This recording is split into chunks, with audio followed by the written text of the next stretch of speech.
Hi, thank you for joining me for today's process video. And today I'm documenting this photo. It's a 4x6 of Channel Gardens in New York City. It's the view from Fifth Avenue going down to the Rockefeller Center, and you can see the tree in the background there. Absolutely gorgeous photo. I was really happy with this one, so I wanted to get it documented. So first of all, I wanted to create a load of splatters all over the background, focusing around the edges really, because in the center I know that it's going to be covered with strips of paper and the photo and things, so I'm not too bothered about making sure that that's all covered. So I started off with bundled sage, watered it down and splattered it with a small paintbrush to get fine dots. Then I'm coming in with rustic wilderness and adding splatters with that. And then this next one is pine needles, which is more of a bluey green, and adding splatters with that. And then finally I'm going to come in with I wish I kept these out. Stormy Sky, which is a blue grey that you can see there. So the colours have been lifted from the photo. There's lots of beautiful greenery at the front of the image, and then the blue skies in the background. That's why I decided to bring this blue in at the end. So I shall leave this to one side to dry and start working on the photo. So I'm going to be working with scraps today. I haven't pulled out a particular collection. I just wanted to use some of the tonal papers in my scraps bins. So first of all, I've pulled out this black and white gingham, and I'm going to use that to map my photo. I was itching to pull out one of the diagonal stripes in black and white, but I thought I must try and use alternatives and not just constantly reach for that. So this paper I thought worked really nicely with the photo. So I've cut a 4x6 piece of that to layer it up against. It's got like these starbursts, and you can see in the photo, well, I hope you can see on the left-hand side, there were these gorgeous Christmas decorations and they were like starbursts. So that's why I wanted to use that paper. I'm now pulling out the Hey Little Magpie stamp set. This is the alphabet, I think it's the James alphabet, and this is the outlines. And I'm just going to stamp these with my archival ink, because I wanted a permanent bond, because I'm going to blend over these with inks once I've stamped them down. So I'm just stamping all the letters out to spell out Channel Gardens, and that's, as I say, that's going to be my title. And then you'll see in a minute I'm going to blend with my inks over these and then use the die set that matches to cut them out. So the outline provides that lovely crisp black line. And then I'm going to use two of the inks that I used on the background, Bundled Sage first of all, and then Rustic Wilderness to blend over those letters. And I want a fade, I want an ombre effect. So I'm starting with the Bundled Sage and just going halfway up those letters using one of the blending brushes that we sell at Hey Little Magpie. These are brilliant for creating this sort of look. And then when I finish with the Bundled Sage, I won't make you watch me doing all of the letters. I just do the same on each strip of letters. And then I'm going to come in with Rustic Wilderness. I decided that the pine needles was a little bit too blue for what I was looking for. So you can see here I'm blending this towards the bottom of the letters. So I'm hoping that some of that Bundled Sage shows above them, and it does. It looks really effective on the final look, and obviously white at the top so that you've got that ombre. So just pulling in my Big Shot. As you can see, it's very, very old, but I love it. It does the job really nicely.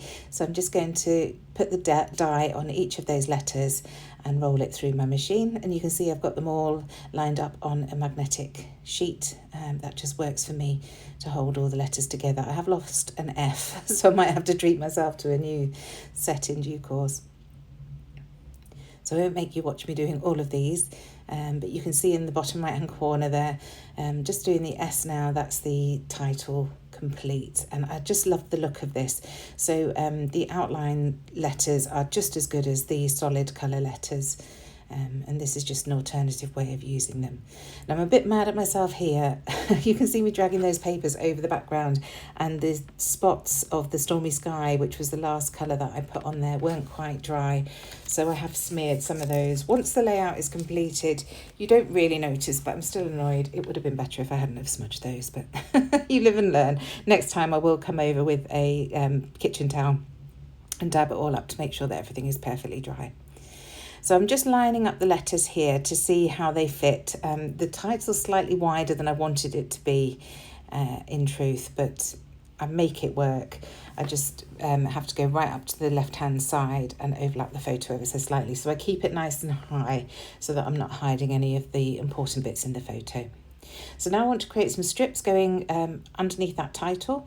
When I lay these down, you'll see that I carry them right the way across underneath that photo mat, right the way to the right hand side.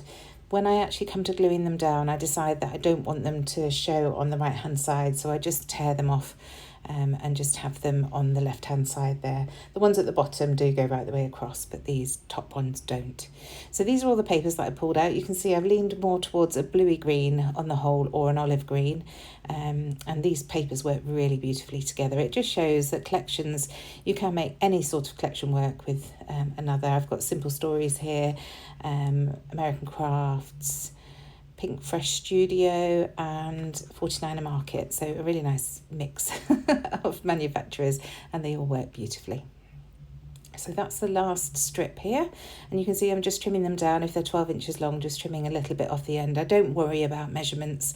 I just do everything by eye on the whole, unless I'm doing instructions, of course, then I have to remember to measure things. So just use my fingernails to rough up the edges, just the long edges of each of these strips, and then I'll get them stuck down onto the page. I won't make you watch all of this all over again because you've seen me laying them down once. And as I say, I just tear off the ends so that they don't show on the right hand side of the layout. You'll see that now. So there they are down, and I've gone into my Project Life box. I have still got some Project Life cards, can't quite bring myself to get rid of them, and I've used one of the grid pieces to add as another mat behind the photo. I'm going to add a sticker that says documented onto that just to finish it off. So because the corners are rounded on the Project Life cards, I decided that I wanted to do the same with that photo mat that I created. So I did that, and now I'm just going to ruffle all the edges. Now I just cut the corners by eye because I'm not too bothered if they're not precise, but if you want to do something similar, just use your Project Life card to draw around, and then you'll get the curves precisely as the Project Life one is.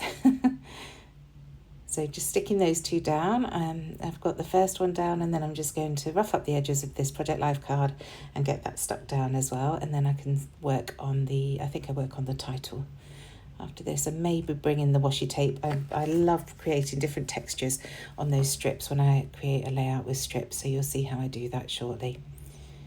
So just getting that positioned. I love that the Project Life card has a grid on it, so I can use that to make sure that everything's straight. And yes, I'm bringing in the washi tape. So I just pulled some washi tapes out of my stash. Any green, well, there's just one green one that I've just put down there. The rest are all black and white.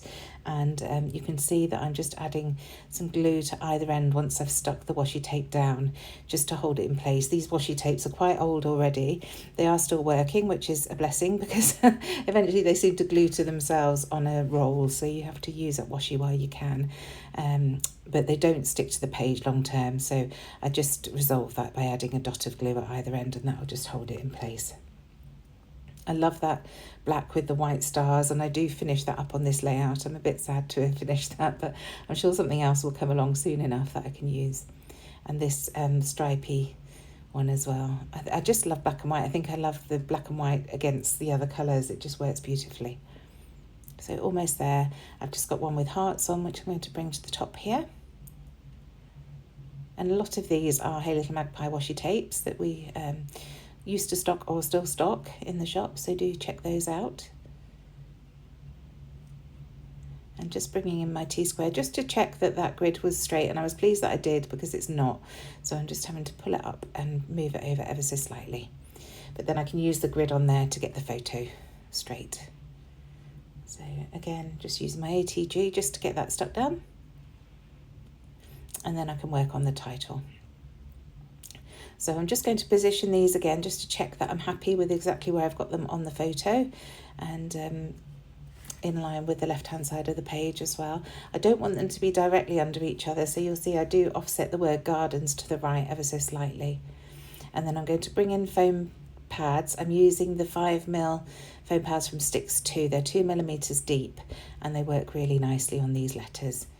So again, I won't make you watch all of this, but you'll get the gist of it. I just add plenty of squares to each letter. It did take quite a while, but the result is stunning. You get that lovely shadowing when you raise the stickers up onto foam pads. So there's the C down. See what I mean? It does take quite a long time. So I shall carry on with that, and there it is all down. So now that's down, I decided that I wanted to extend some of the washi tape to the right hand side of the page, just the very bottom strips. So you can see here I've just pulled off a little bit of that black and white star washi, and I'm adding that there to the right. And then I've got the spotty one that I'm adding to the right there. And then I decided I want another strip of that black with the white stars, so I add that across the bottom. And that finishes the roll off. So now bringing in, this is an acetate piece of film strip that I used on a layout a couple of weeks ago, I think, and it's just been lounging around on my desk, so I thought it was about time to get that used up. So I'm just tucking that into the right hand side, just to use it as like a mat for my embellishments to go on. But first of all, I wanted to bring in a load of word strips. So here's that documented piece that I said I wanted to add, and I'm just adding a colon after that with my black gel pen. And then I'm going through all my 12 by 12 Simple Story sticker sheets to see which word phrases I can bring in, or if there are any other elements that I can bring in to add to the layout. So this little ticket here is from the sticker sheet. It's from one of the Simple Stories winter sticker sheets, and it says winter. And because it was December, I thought that would work nicely. I found quite a few from this travel sheet. So some of the words that I've got on here are take time, grateful, noteworthy, remember this place, relaxing, here and there, life is golden, along the way, go see, do, take a photo. So there are plenty of word strips that I find going through those various sticker sheets, and you can see me just popping them down here. That yellow one, life is golden, is slightly different from the other colours that I've got in the layout, but it just seemed to work really well, so I did that. And then I wanted to find somewhere to put my tab to add my date on, so that's going to sit there just underneath the title. And I'll just use my usual method of a scrap of white cardstock and my roller date stamp to add that.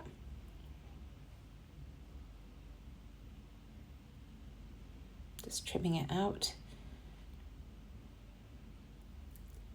And I do like the look of that, and it makes it really easy for me to find the date of a picture as well. So now these are some cameras that I cut out from a very old Amy Tan paper. It might have been a Vicky Bouton actually, but I think it was Amy Tan. So I'm just going to add a little bit of fun foam under that, just to raise it up to the same height as the photo, because there are plenty of layers behind that photo. So I just wanted something on it to hold it above the photo there. And that will sit just underneath that tab. Just there. Just holding it to make sure that glue makes a firm bond. And then I'm going through my ephemera in my drawers, and I find this piece from Pink Fresh Studio. I really just wanted to use the leaves. So you'll see I position that sticker ticket, and then trim off the top, and I just have the leaves showing, and then I find the matching puffy stickers, and there's one puffy leaf there that I can add as well. So adding that to that little cluster.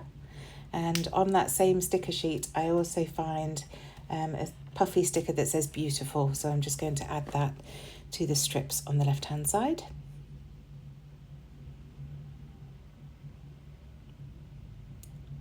And then I spotted my little tub of wood veneer. It's ages since I pulled this out.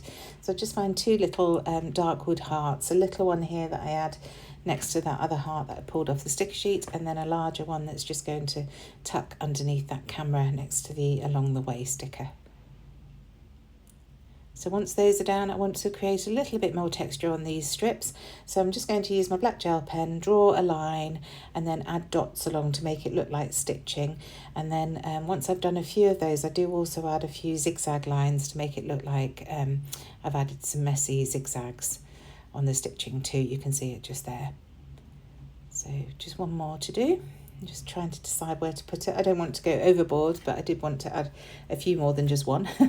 And I tend to find that adding things in odd numbers makes it look much neater than adding in even numbers.